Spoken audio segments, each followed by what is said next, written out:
Electrocast. Hi, and welcome to Deep Leadership. I'm your host, John Rennie. Well, I hope all is well with you today. It is another beautiful Saturday morning here in North Carolina, and this episode is brought to you by our sponsor and my personal trainer, Jeremy Clevenger Fitness.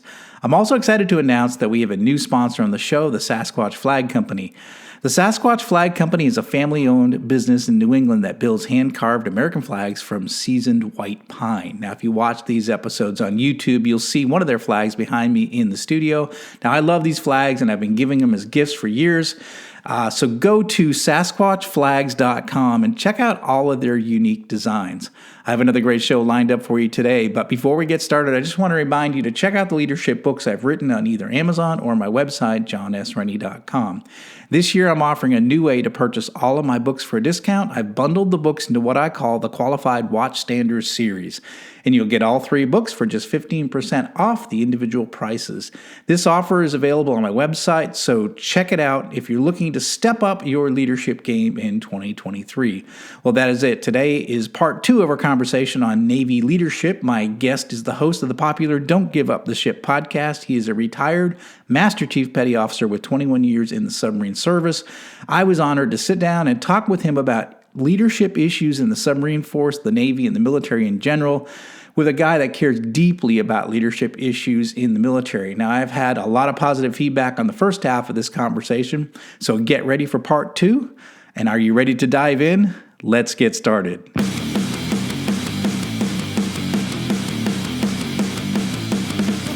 Welcome to Deep Leadership. Leadership is a people business. That's the philosophy of your podcast host, John Rennie. As a former Cold War submarine officer who spent 20 plus years leading businesses in corporate America before starting his own manufacturing business, he knows that leadership matters. Are you ready for some real-world actionable advice from John as well as his expert guests? I'm ready. The show starts right now. What is your prime directive? Why do you do what you do? So, again, I mean, at the genesis, it was, I saw a gap. I saw sailors struggling, and there was no mechanism. The organization was not providing what they needed. And having come off Jimmy Carter, where I had that Cobb, I think that had a big role in it. But also just the way I was raised, it's like, if I see a problem, like it's like, to an extent, I've had to rein it in because it's legitimately done harm to me in a lot of ways.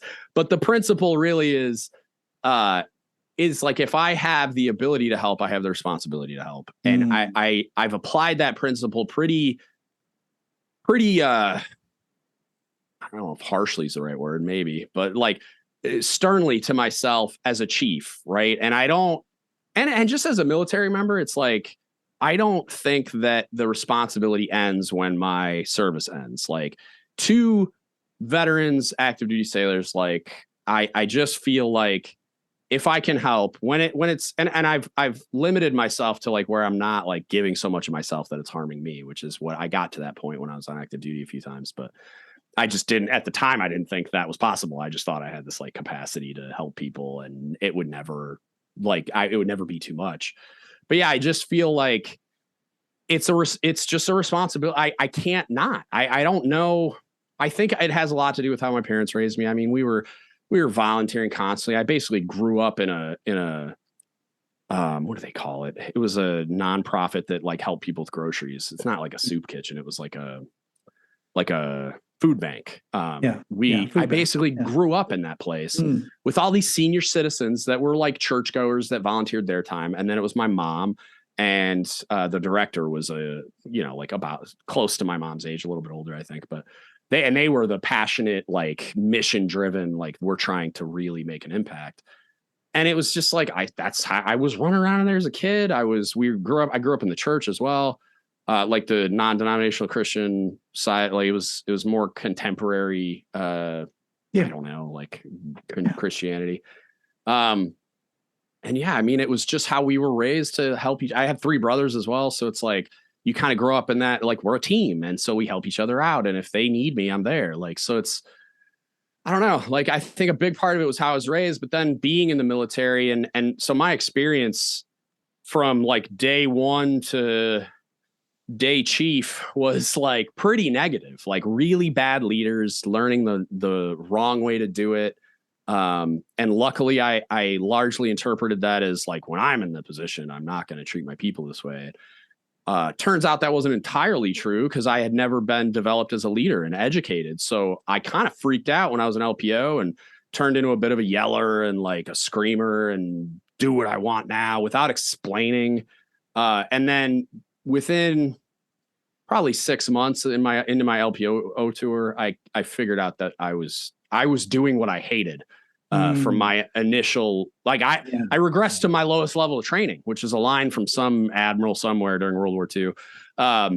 It's I didn't know what to do, so I was mimicking what I had seen and experienced. That's it. Without really realizing it, until there was this one day that I've talked about on the podcast a million times. It's like I was in the galley just spraying, like just lighting all my, which I did frequently enough. About 30 seconds into what I was freaking out about, you just saw everybody glaze over. Like no one was listening. I bet you if I had stopped and said, what were the last 3 words I just said? Like no one could tell me. And I just stopped and I'm like, you aren't even listening to me. Like I just walked out of the galley and I like went and reevaluated my whole existence as a leader. Cause I was just like, I'm failing and I'm doing what I hated coming up. And I swore I would never do that. So I'm like, okay, how do I fix this? And then I made chief, and that I was barely ready. I mean, I was a 9.5-year chief. And luckily I was on that unit, which was like a CPO academy. I mean, Jimmy Carter, you got to volunteer to be there. So you got to think about who is going to volunteer to be on a special projects platform that's gone 300 days a year. Type A personalities that are experienced, that like everybody wants to be there. So we had the best chief's mess in the Navy, in my opinion. And I had a Cobb that was on his 3rd Cobb tour. He was a CMC at this point. Like just, it was this depth and breadth of experience and knowledge that I couldn't have found anywhere else. And I spent 3 years just getting, like, I couldn't do anything wrong, because if I did, I'd get snatched up, dragged into the chief's quarters. What are you doing with your life? Here's why that was stupid. That I couldn't get away with anything. Anytime I screwed stuff up, I was getting corrected immediately. I got mentored a ton by really great chiefs. It was the perfect storm, in my opinion. And I think that's why I'm as like, and some of it has been intellectual curiosity along the way, because I'm a fixer. I like fixing problems. I want to find the actual answer. But a huge part of it, about the reason that I am the way that I am, outside of just the context I grew up in, was that mess was like, it was like going to college to be a chief. It was, I wish I could replicate it somehow and make every chief experience it, because it was just this perfect storm of incredible chiefs, senior chiefs, master chiefs. That Cobb was, God, he was incredible. I mean, he still is. I love him to this day. I still talk to him, but, and the CO, the X, I mean, everybody, it was just, and those are magic moments when you have, a Cobb, an XO, a CO that are, you've got that triad that are good, those are few and far between moments. And when you have that, you just soak it up and enjoy it. I know I had, my first commanding officer was tough. He was he was old school, a yeller, a puncher, a poker. He was physical. But he had a good master chief, good XO, and it was a great place to learn as a young officer. The standards were very high. Like you said, if you screwed up, you get, called in. Let's talk. What'd you do? And I think those experiences are really good when you have those great leaders that are, mentoring you, showing you, teaching you, fixing you when you screw up. I think that was, for sure, for me at least, that was super helpful in my leadership development. Absolutely, as well. And I think like part of the reason it's a secondary part, but like, I think my being that lucky and getting to experience that and feeling that way about, like, man, I wish everybody could experience that. Like, I think that's like a secondary reason about why I feel this responsibility. Like, it's just, and there's something about being a steward of I call them kids. People give me grief for it. I don't have any kids. I don't have any kids. My kids. Yeah, I don't have any kids. But So, the kids that I'm leading in the Navy Yeah. are my kids. Like I feel that way about like I love them to the point that I want to do whatever I can to help them, and I feel this responsibility to do so because I was trusted with their care, essentially. Like I just, it's this inescapable feeling of duty to these people that I don't think I'll ever get away from. Like, I'm in college to be a psychologist so that I can do research and be a clinician that like volunteers with I don't know, the VA, if it's a job, or like volunteers with a nonprofit to counsel veterans. Like, I'm never going to be detached from it. I'm still doing the podcast for that reason. I have the capacity to help. So I feel like it's interesting. There's responsibility. There's this Lisa Haisha quote that I love, and it said, "Great leaders don't start off to be a leader; they start off to make a difference." And it sounds like that's what your prime directive is to try to make a difference. And arguably, I quit being a leader so that I could make a difference. So you could make a bigger difference. I clocked out of the military before I had ever planned to. I wanted to be a CMC. I wanted to take it all the way. But I was too attracted to that part, like the making a difference part. And that was what it was all about from the beginning anyway. Like, I wanted to go all the way with it because I thought as my sphere of influence grew, I could make a bigger and bigger difference, which is true and not. Like, if I'm staying within the hierarchy of the Navy, I don't think it's true for me. I don't think I would be able to do it because, like I talked about on that, I think you listened to the sphere of influence one, where I don't think I could have done it if all my bandwidth had to be devoted to being the command master chief of Command X, right? Right. I can create resources. I have probably over 1,000 hours of podcasts you could go to, and it doesn't draw on my bandwidth or attention span or effort or whatever anymore. You can just go listen to them. And you're making an impact. Yeah, you're making probably a bigger impact by doing this than if you could do it inside. You're doing sort of outside, the constraints of the military now. And well, you were doing it inside before, but you're probably making a bigger difference doing it this way than being in that command. So it's really interesting. Really interesting. I bet 7 years ago you didn't think that was going to be the case. I didn't at all. I thought I was going to do it for a few years, get a library of things that could just be static that I could refer people to, and then I was just going to drop it. Yeah. I maintain it on the internet, but like I was going to just walk away from it. That was the initial plan. I was never going to do this for 7 years plus. And here we are.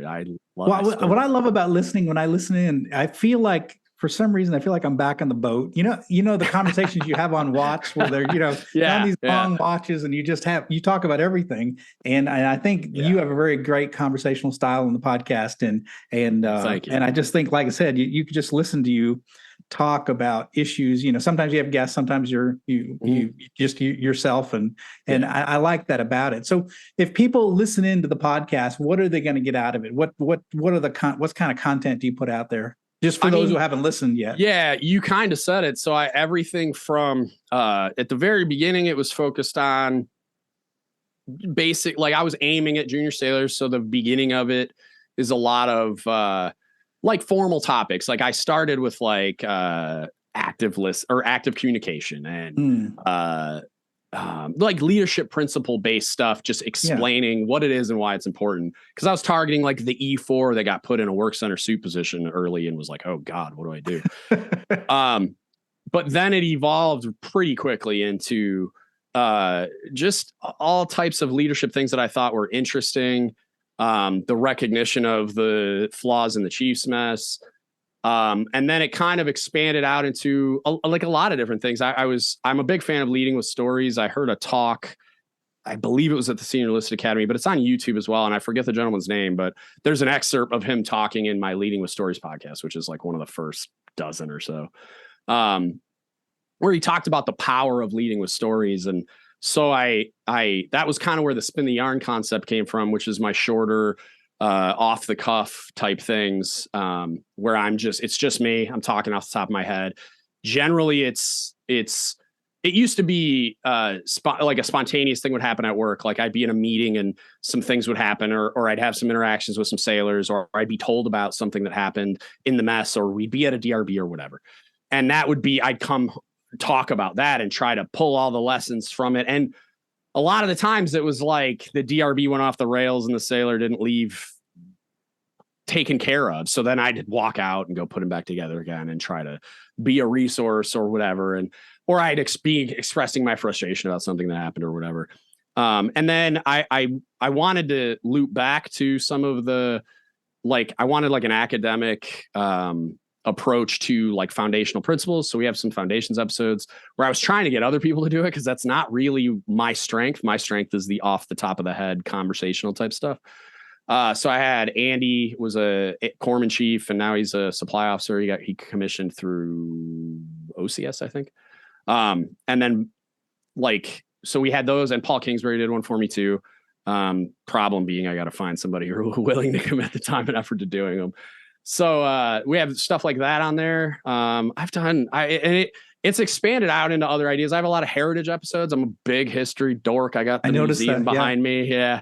I'm a collector. There's a lot of stuff on these walls. I got a big case of submarine dolphins and combo cover anchors over here, and just it's like a museum in here. But I'm a collector and studier of history. So I really like using those stories as examples. But also just educating people. Like I had this really powerful moment. I've always been this way, but I've had this really powerful moment when I was at the A school, where I came in one day.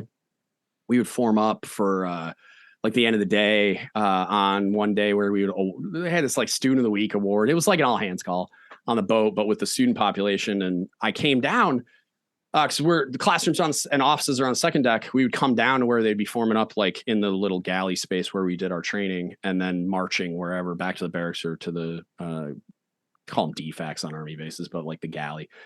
And so I came down at the end of one day. We were going to talk to him, whatever. And I came down and everybody was there already. And I was like, because we march with cadence. Like I hear him coming from the second floor.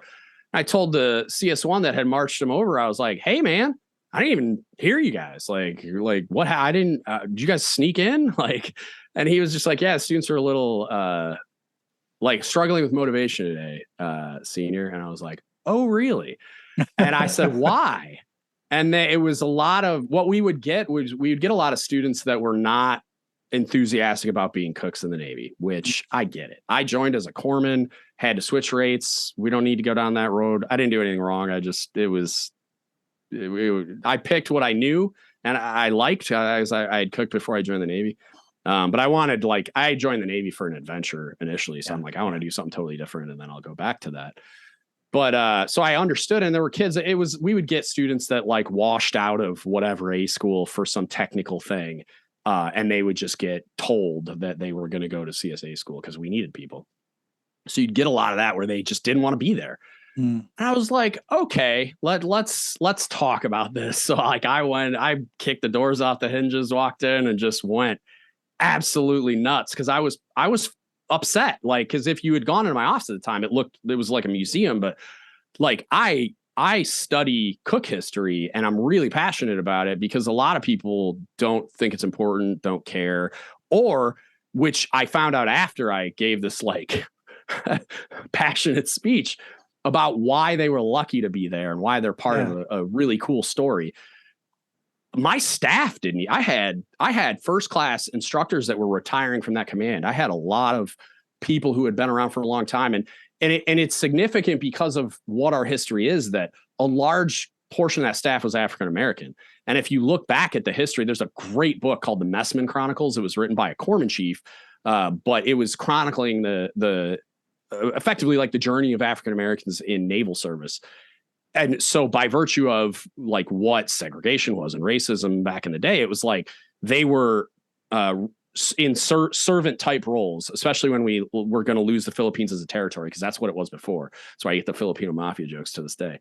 But it's the history was very rooted in the accomplishments of African Americans. Like everybody knows who Dory Miller is, but that's where it ends. And it's like there are like there's Dory Miller, and thank God they're naming an aircraft carrier after him. I got really psyched about wild. that. Yeah, it's really but cool. There's the USS Pinckney, right? The Leonard Harmon. Those are cooks. Those are cooks that earn Navy crosses, and it wasn't for making breakfast. And it's like they should know these things. We have 6 Medal of Honor winners. 6. And it's like, and it wasn't because they were good cooks. So it's like, and they didn't know about any of these things. They didn't know who any of these people were. They didn't know the stories of heroism that earned them that hardware. They didn't know anything. That's so cool. So I just went nuts giving this speech about how they're a part. I told that a lot of those stories. And I was like, and you get to be here. Like, it's a privilege to be standing here in the same place, effectively, where those guys stood.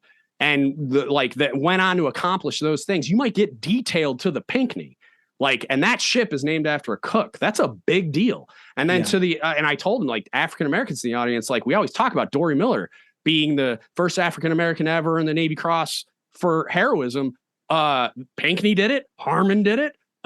Almost probably 80% of those medals of honor are African American sailors. And that's like, we're talking about the 30s, the 20s, the teens. African Americans earning the Medal of Honor for heroism.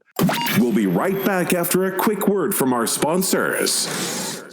Leadership skills are like any other skills. You need to practice them to get better at them. Best-selling leadership author John S. Rennie knows this. That's why he's written a new book called You Have the Watch. It's a guided journal for leaders designed to take you through an entire year of leadership training. By the end of the year, you will master 50 of the most important leadership skills. If you want to have a greater impact on the results and people in your organization, go to youhavethewatch.com and pick up your copy today. This episode is brought to you by Jeremy Clevenger Fitness. As a high-performing leader, you know that leadership isn't about telling people what to do. It's about leading by example. And for most people, the one area that they're lacking when it comes to leading by example is their health and fitness. By improving your health and fitness, every other area of your life improves. But how do you get and stay fit as a busy leader? Well, you do what you've always done. You hire the best person for the job. Don't struggle on your own. Put Jeremy Clevenger on your team. Jeremy will work with you to take your physique, mindset, nutritional habits, and more to the next level with his step-by-step, all-inclusive coaching program. Now, I've worked with Jeremy for the past year, and I'm in the best shape of my life. If you want to step up your game, reach out to Jeremy at apexperformancesystems.com to find out more and get your initial consultation scheduled with him today. This episode is brought to you by the Sasquatch Flag Company. The Sasquatch Flag Company is a family-owned business in New England that builds hand-carved American flags from seasoned white pine. Each flag is hand-built, and each star on the flag is hand-hammered and chiseled. No two flags are alike. They offer a variety of flag designs to honor the police, military, firefighters, dispatchers, and search and rescue personnel, to name a few. These stunning handmade flags look great in an office, a studio, the back porch, or above the fireplace mantle. They make the perfect gift for the veteran, first responder, or patriot in your life. Now, I love these flags, and I've been giving them as gifts for years, and I was a customer long before they became a sponsor of the show. I can't recommend them enough. So if you're looking for that perfect, uniquely American-made gift to give away, or if you want to treat yourself, go to SasquatchFlags.com and get your order in today. You change their perspective. It's not, I'm a cook in the Navy. And I have to be here. It's, I get to be here. Mm-hmm. I get to be part of this legacy of great men and women who have done this job before me. And I think that's powerful when you help people see things. It's funny. I saw it in my civilian life too. When you give people their why, or you help them understand that they're not just like, I ran manufacturing plants, right? And you're not just plating a part or machining a part. You're helping keep the lights on. Mm-hmm. We made electrical products, and when you kind of change the story a little bit, it's like then they go home and they tell their families, I'm helping keep the lights on. I'm serving my country in a good way. You change the perspective from I'm peeling potatoes to I'm serving my country. It's such a simple and largely easy thing to accomplish. Like you were on a ballistic missile submarine, so I was filling in for the Cobb for like a week or two or something. And they had this thing where they wanted they were having a bunch of issues with Swiss stuff, right? Like procedural compliance, tags, all that kind of crap. So I went to MCC, which is, where they hang out, for a brief, and XO was with me. who's now probably post CO tour. He was the CO of the Alabama recently, but he came with me in lieu of the CO for the brief, and I was acting as the cob. And so like they do the thing where they give the brief, and missile techs are great at giving briefs. Like the way they do it, arguably, no offense, but arguably better than the nukes on that boat. Cause yes. I went to their briefs too, and the missile techs are on it. But they were having a bunch of issues with procedural compliance and all those types of issues. And when you walked in the room, you like me being me, I'm walking in the room like, oh, this is going to be cool. Like, I'm excited to be in this role and to hopefully offer something to this process, if not just enjoy observing it. And when I walked in, it was like all the air got sucked out. Like everybody looked sad. Everybody was demotivated, frustrated, didn't care. Like I just want to not be doing this anymore. I think we might've been in EHW, like loading and offloading. I'm not sure. But, and that's a really, really tough time for missile techs, but yeah. Walked in, they were whatever evolution they were briefing, was a big one. And when we were done, the vibe in the room, we got done and they go through the, like, anybody else, you got anything, Cobb, XO, right? So they get to me and I'm like, hey, like, buck up. Like, do you know who you are? Do you know what you're doing? Do you know the awesome responsibility that comes along with being trusted to maintain these weapons that are keeping our nation safe from God knows what? And I was like, you guys are world destroyers. You have the capacity to just turn the lights off like it's over. We're trusting you with that awesome responsibility of being just this world destroying force. And you're in here like pouting.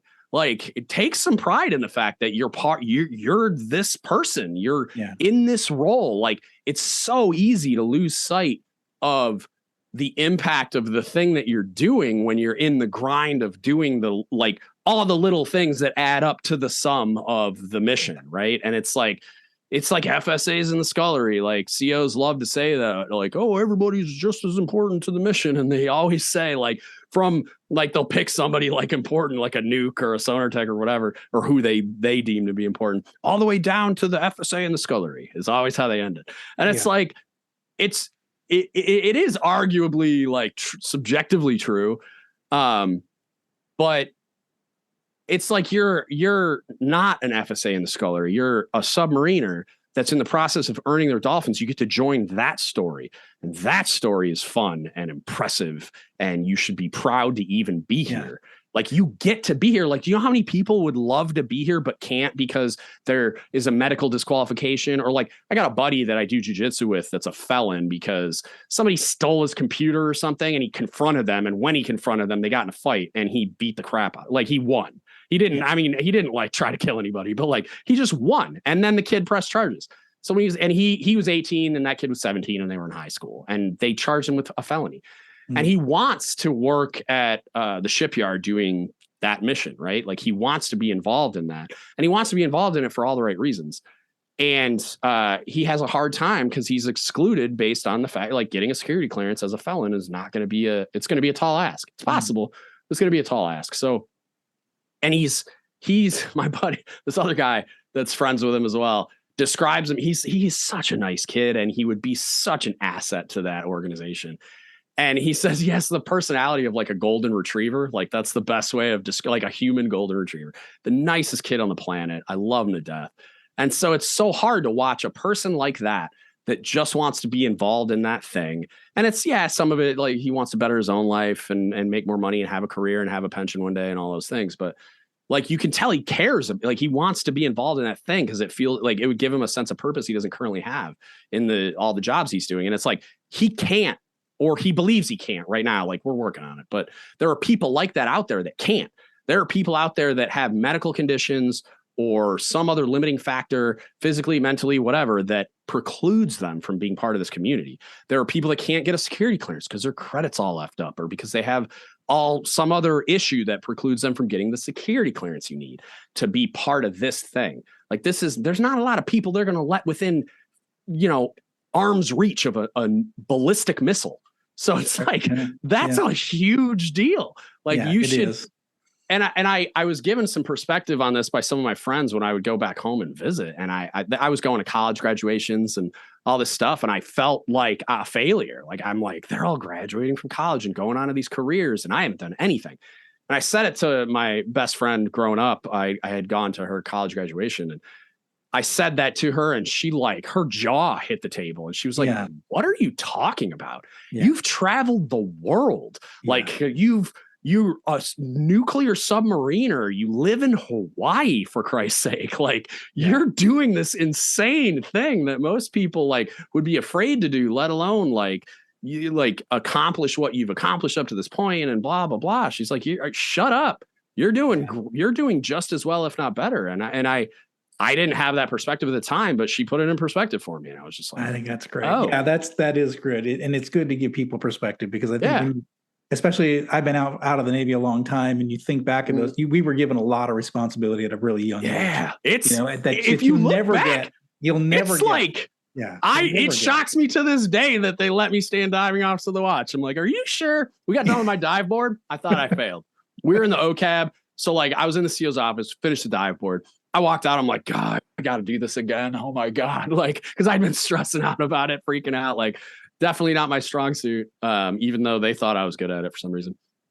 And there was a little love seat in my Cobb's office, and I, like, laid down in it. I'm, like, covering my face, and they called me back in, and I went into the guillotine, thinking the guillotine's coming, and they're like, you pass with lookups. And I legitimately, dead in the eye to my CO, I'm like, are you sure? Like, I was convinced I had failed. And they told me, they're like, no, because I'm a compulsive preparer. So I was studying constantly. I was closing the OCAB every day, just studying the volume 7 and all the associated books. And so they're like, we knew you knew the answer to all those questions. Like, we knew we weren't going to get any level of knowledge stuff past you. So it was all scenario based. Like, if this happens, or these are the initial conditions, how are you going to get from A to B with those initial conditions? Yeah. And so, like, I struggle a little bit with that to operationalize it all. And that's what they had said, is like, we also knew that you were going to have a harder time operationalizing all that stuff you had memorized. And so that's why we did it that way. And I was like, interesting. Thank God. Because I still even when I was staying on the watch, it blew my mind that they allowed me to do that. They trusted me to fill in for the Cobb. I would monitor PD trips. I would, like, a lot of the stuff they would, I would marvel at, even, like, standing topside. I was a line handler supervisor,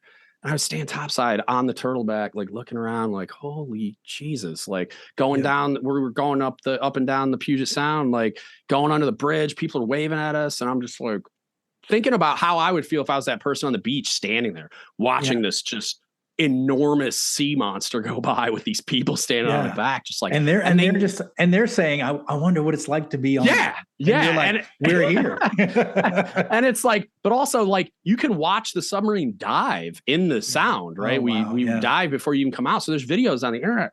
And so imagine, like, being that person, like, on the beach watching us voluntarily submerge the ship. And I'm like, well, what kind of person does that? Like, what kind of person is willing to do that and does it as a career or whatever? And I don't know, like, I still great marvel opportunity. I mean, there's not many people have ever done it. If you look at the history of, this country, the people that have served under the ocean, it's still a small group of people that have done it, general, so. Yep. And I remember I got relieved for what I knew was going to be my last watch ever. And as soon as I got relieved, I was just like, I got away with it. Like, I didn't get disqualified. I didn't kill anybody. I didn't crash the submarine in anything. Like, it was hard though, that last watch coming down. I was the officer deck on the surface, and coming down that just coming down from the sail. It was emotional for me, because it was my lifehood dream to do that. And that it was my last time that's hard. That's really hard. I miss it. And I believe it. And it's I feel like to an extent, and I hear this a lot when I listen to, like, podcasts or audiobooks that involve, like, combat veterans, but it's like, you just feel like when you're doing normal life, right? Like, I'm a full-time college student right now. I do the podcast. I don't know, hang out with my family. I go do jujitsu, and that's about it. It just feels like the volume is turned down on life. That's it. And it's like, it's exactly it. I'm happy it's over. Don't get me wrong. Yeah. Like, I'm really grateful, not just for the experience and the fact that I now get to be on the other side of it.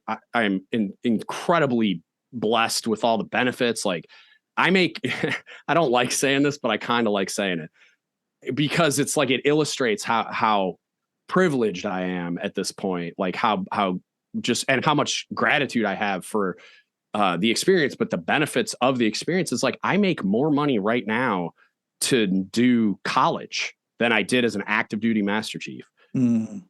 What? Like, how does that compute anywhere? And like, granted, I had cancer and a bunch of other mental health issues, and there's a reason why the VA is paying me money, and it's not because they like me. But it's the education benefits are insane. Like, I hear these young college students talking about like struggling to pay for books, or I'm in a statistics class and you got to buy one of those fancy TI-84 Gucci calculators. I bought it all, but I'm getting reimbursed for everything. Like, I don't gotta buy a paperclip. The benefits are crazy. You know, I hear all this stuff about student loan debt and all this. I have an undergrad degree and a master's degree that were paid for by the Navy. Yeah. So I don't even know what you're talking about. I got a bachelor's degree on active duty. So I got an associated degree that's not associated with my bachelor's degree. I got an associated degree in culinary arts on the wall. I've got a bachelor's degree in organizational leadership from Excelsior, which is like one of those online military colleges. Yeah. All of that was just tuition assistance on active duty. That was active duty benefits. Yeah. Now I have Chapter 31 benefits through the VA that I'm using to pay for I'm going to get a bachelor's degree in psychology. It'll probably take about a year, and then I'll apply for PhD programs. But then I also have I haven't even touched my GI Bill benefits yet. Yeah. And if you join, like your son, right? If he marries and has kids while he's in the service, he can transfer those benefits to them if he wants, get his degree through tuition assistance and CLEP and NC PACE and all those other mechanisms out there. So many opportunities. And then not only does he have a degree and a career leaving the military and a pension if he sticks around long enough, and VA benefits if applicable, but then like, he gets to give a college education to his kids. And it's not just a normal college education. It's a college education with a monthly housing allowance of thousands of dollars, a book stipend. Like, there's all, it's absolutely insane to me. there's a podcast coming out next week that I did with Amber Viola, who is she's finishing her master's in social work. She's a politically active, incredible. She was a GM2, that worked for me at when I was an instructor. She's one of my NMTIs. She is she's doing those things, but we were talking about like race topics and political topics and stuff on the podcast I did with her at the beginning. And I went and read a paper done by some like psychologist or something the other day about race in the military, and one of the and it was the paper, the study that the paper was on was about rates of incarceration, and they were relating like the racial demographics and the likelihood to be incarcerated if they were veterans, and then if not. And one of the things that I didn't finish reading the whole thing because I had to go to class, but one of the things I thought was super interesting was they had basically like speculated as they went into the study that one of the reasons why incarceration rates were so much lower for African Americans and people of color in the military was because if you think about like when they join the military, if you come from a underprivileged background, think about the giant leap forward that happens, not just from the income and the stability of because the military just provides you with everything. You don't even have to think about it. Yeah. Like having to navigate health insurance as a civilian is the bane of my existence. Yeah. Because I've never done it in my entire adult life until I retired, because they just do it for you and you eat, they give you food, they give you housing, they give you everything. They give you the clothes you can wear on your back. It's such a great way to start. It's such a great way to, and I think more and more people should do it, because I think honestly, and I'll say it from a male perspective, I think young men need an adventure, to be honest, and maybe young women too. I don't really know that, we were all male crew back at the time, but I think men need an adventure. I think the people that go from high school to college and never get some sort of adventure in their life, I think that they miss out on something. I think that's one thing to call it. Yeah, I mean, well, it's that, and it's a bunch of other things too. But yeah, but it's just the idea of like locking yourself in a metal tube with right. 155 Oh, guys. You earn the benefits, but like, it's like a huge leap forward in like economic status. But then you can get a college education. There's pension benefits. There's health benefits for retirees. So It's this like I bought my house with the VA loan. The VA loan. No down payment, all those things. So like nowadays it's like you can take such a giant leap forward towards like improves economic status, obviously, but then it like all of the things that make it so challenging on the civilian side that, arguably in that paper lead to or not to incarceration and stuff. It's like the experience and benefits of being in the military kind of deletes a lot of those problems. Like it's such an incredible thing to me that like more people don't like right now, the military is struggling with recruiting, and it like, I have such a hard time understanding that when there are so many people that simultaneously have such a huge economic disadvantage or some kind of hardship that it would be that, it's causing homelessness. It's causing like all these crazy things. And it's like, I've never been legitimately homeless, but I've met dudes that joined the military and were on submarines with me that were, and they were just like walking on sunshine every day. Like, this is way better than living on the streets and using the newspaper to insulate yourself inside your clothes. Like it's not even a discussion. So it's, I'm not trying to like paint it as all good, like I said, mental health problems, physical problems, like there's a reason why after a 21-year career, I'm 100% disabled in the eyes of the VA. And, I don't know if all of that was directly linked to my military service, but I think most of it was. You can't say why you got cancer, but I don't think it was because I was unstressed and because, doing a normal job every day. So, but, I wouldn't. I did it for 5. You did it for 21. I could tell you stress level at 5 was like, I'm good. Oh yeah. Yeah. I was smart enough to walk away at 5. I was quitting this job at every reenlistment until the one as a chief at 11 and a half. And even then I was trying to quit. But that time I'm like, if I'm reenlisting at 11 and a half years, I'm staying, And then that's what I ended up doing. But I was quitting this job at every point, all the way until I was all the way until you didn't, and until you stayed until I did. Yeah. Until I stayed too long to stop. But it would just be silly to not get a pension. Well, this has been a phenomenal conversation. It's been a lot of fun. Absolutely. Really, really an honor to have you on the show. How can people find out about you and this great podcast, your website? How sure. So you can find me all kinds of places, but the best ones, you can start at dgutspodcast.com. DGUTS is just an acronym for Don't Give Up the Ship. So DGUTS. So if you go to dgutspodcast.com, it'll link you to everything, YouTube, Patreon, all those things. I won't plug those too hard. You can find us anywhere there are podcasts. You just search Don't Give Up the Ship podcast. We're also on YouTube. I'm only, like a dozen video podcasts in because of when I retired, I didn't have my face and name on it, but there's a ton of stuff on YouTube. And I plan to be a lot more active on there. So you can find us there. I got a clothing brand, dgutsapparel.com. You can go get some naval pride and heritage gear you'll actually wear in public.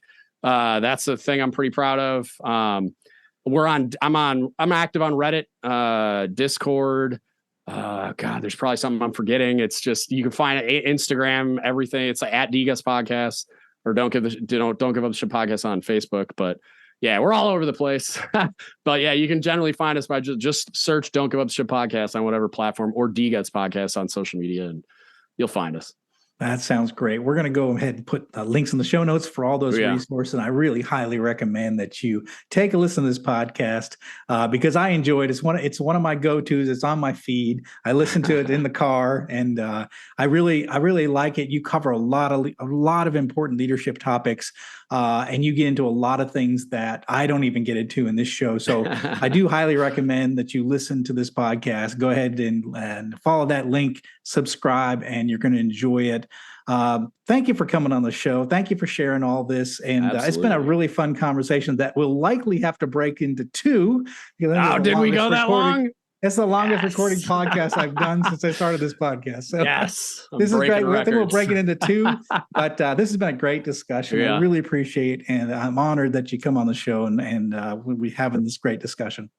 Hey, thank you so much for having me, John. I really, really appreciate it. Well, thanks again. Well, that's it for today. Thank you for listening to Deep Leadership. If you like this podcast, please subscribe and share so we can continue to build a world with better bosses. Until next time, this is John Rennie saying take care and lead well.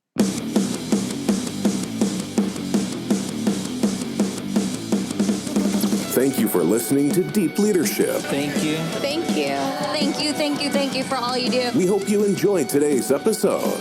For more information and updates, please visit our website at www.deepleadershippodcast.com or johnsrennie.com. Until next time, take care.